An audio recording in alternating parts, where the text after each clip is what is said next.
നമസ്കാരം, നവമി കിച്ചണിലേക്ക് എല്ലാവർക്കും സ്വാഗതം. ആദ്യം തന്നെ എല്ലാവർക്കും ഈദ് ആശംസകൾ നേരുന്നു. അപ്പോൾ ഇന്ന് പെരുന്നാൾ സ്പെഷ്യലായിട്ട് നല്ലൊരു ബീഫ് വരട്ടിയതാണ് ചെയ്യുന്നത്.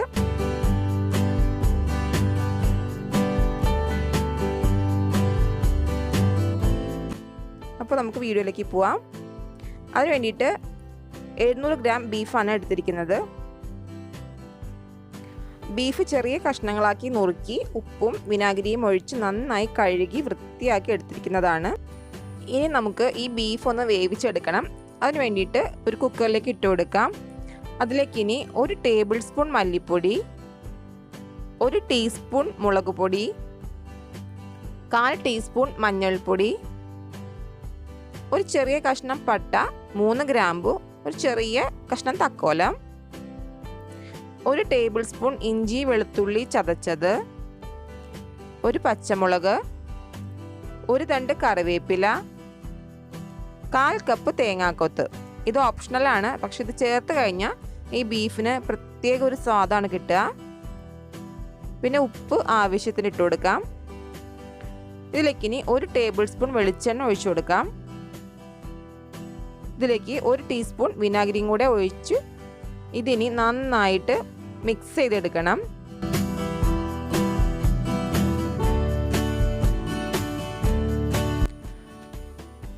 ബീഫ് ഇവിടെ നന്നായി തിരുമ്മി യോജിപ്പിച്ചെടുത്തിട്ടുണ്ട്. ഇനി നമുക്ക് ഇതിലേക്ക് കുറച്ച് വെള്ളം ചേർത്ത് കൊടുക്കാം. ബീഫിൽ നിന്ന് വെള്ളം ഇറങ്ങി വരും, എന്നാലും നമ്മളിതിലേക്ക് 2 ടേബിൾ സ്പൂണോളം വെള്ളം കൂടെ ഒഴിച്ചു കൊടുക്കുന്നുണ്ട്. എന്നിട്ട് ഇതിനി മൂടി വെച്ചിട്ട് വേവിക്കാൻ വയ്ക്കാം. ഞാനിവിടെ ഹൈ ഫ്ലെയിമിൽ 1 വിസിലും ലോ ഫ്ലെയിമിലിട്ട് 5 വിസിലും കൊടുത്തിട്ടുണ്ട്. അപ്പോഴാണ് ബീഫ് വെന്ത് കിട്ടിയത്. ബീഫിൻ്റെ വേവ് അനുസരിച്ച് നിങ്ങൾ അത് നോക്കിയെടുക്കാം. കുക്കറിൻ്റെ എയറെല്ലാം പോയിട്ടുണ്ട്. ഇനി നമുക്ക് ഇന്ന് തുറന്ന് നോക്കാം.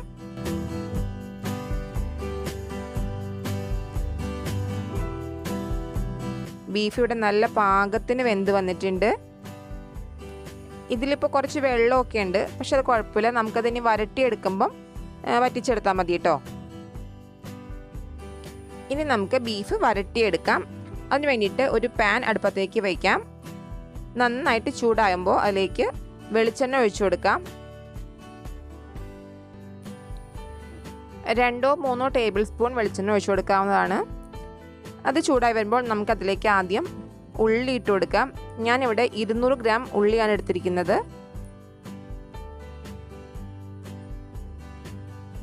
അതിലേക്ക് ഇനി ഒരു മീഡിയം സൈസുള്ള സവാള അരിഞ്ഞത് ചേർത്ത് കൊടുക്കാം.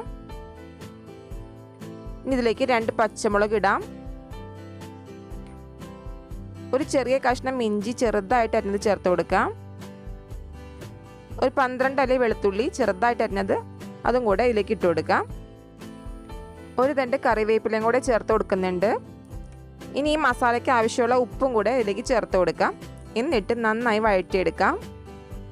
സവാള നല്ല ഗോൾഡൻ ബ്രൗൺ നിറമാകുന്നത് വരെ വഴറ്റിയെടുക്കാം. ഇപ്പോൾ ഇവിടെ സവാള റെഡിയായി വന്നിട്ടുണ്ട്. ഇനി നമുക്കിതിലേക്ക് പൊടികൾ ചേർത്ത് കൊടുക്കണം. ഇതിലേക്ക് ഇനി 1 ടേബിൾ സ്പൂൺ മല്ലിപ്പൊടി, 1/4 ടീസ്പൂൺ മഞ്ഞൾപ്പൊടി, 1/2 ടീസ്പൂൺ ഗരം മസാല. ഞാനിപ്പോൾ ഈ സമയത്ത് മുളക് പൊടി ചേർക്കുന്നില്ല. ഇവിടെ ഉപയോഗിച്ച പച്ചമുളക് നല്ല എരിവുള്ളതാണ്. പിന്നെ ഇനി ഇതിൽ കുരുമുളക് പൊടിയും ചേർക്കാനുണ്ട്. അപ്പോൾ പിന്നെ എരിവ് പാകമാകും. നിങ്ങൾക്കിനി എരിവിനനുസരിച്ച് വേണമെങ്കിൽ ഈ സമയത്ത് മുളക് പൊടിയും ചേർത്ത് കൊടുത്ത് വഴറ്റിയെടുക്കാവുന്നതാണ്. അപ്പോൾ ഇനി ഇത്രയും പൊടികൾ ചേർത്ത് നന്നായിട്ട് തന്നെ ഇത് ഒന്ന് മൊരിയിച്ചെടുക്കാം. നന്നായി മൂത്ത് വന്നു കഴിഞ്ഞാൽ നമുക്കിതിലേക്ക് നമ്മൾ വേവിച്ച് വെച്ചിരിക്കുന്ന ബീഫ് ചേർത്ത് കൊടുക്കാം. ആ വെള്ളത്തോടു കൂടി തന്നെ ബീഫ് ചേർത്ത് കൊടുക്കാം.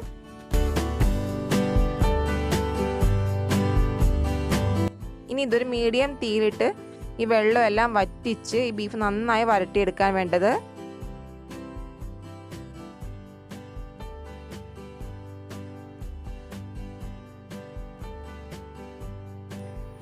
ഇവിടെ ഇപ്പോൾ ബീഫിൻ്റെ വെള്ളമെല്ലാം വറ്റി ഏകദേശമൊക്കെ ഒന്ന് വരണ്ട് വന്നിട്ടുണ്ട്.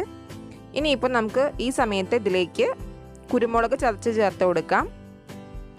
ഞാൻ 1/2 ടീസ്പൂൺ കുരുമുളകാണ് ചേർത്ത് കൊടുക്കുന്നത്. ഇവിടെ ഫ്രഷ് ആയിട്ട് ചതച്ചെടുത്തിരിക്കുന്നതാണ്, നാടൻ കുരുമുളകാണ്. ഇനി ഇത് ഒന്നുകൂടി ഒന്ന് വരട്ടിയെടുക്കാം. നിങ്ങൾക്ക് വേണമെങ്കിൽ ഈ സ്റ്റേജിൽ തീയെല്ലാം ഓഫ് ചെയ്ത് സെർവ് ചെയ്യാവുന്നതാണ്. പക്ഷെ ഞാൻ ഇനിയും ഇത് നന്നായിട്ട് തന്നെ വരട്ടിയെടുക്കുന്നുണ്ട്.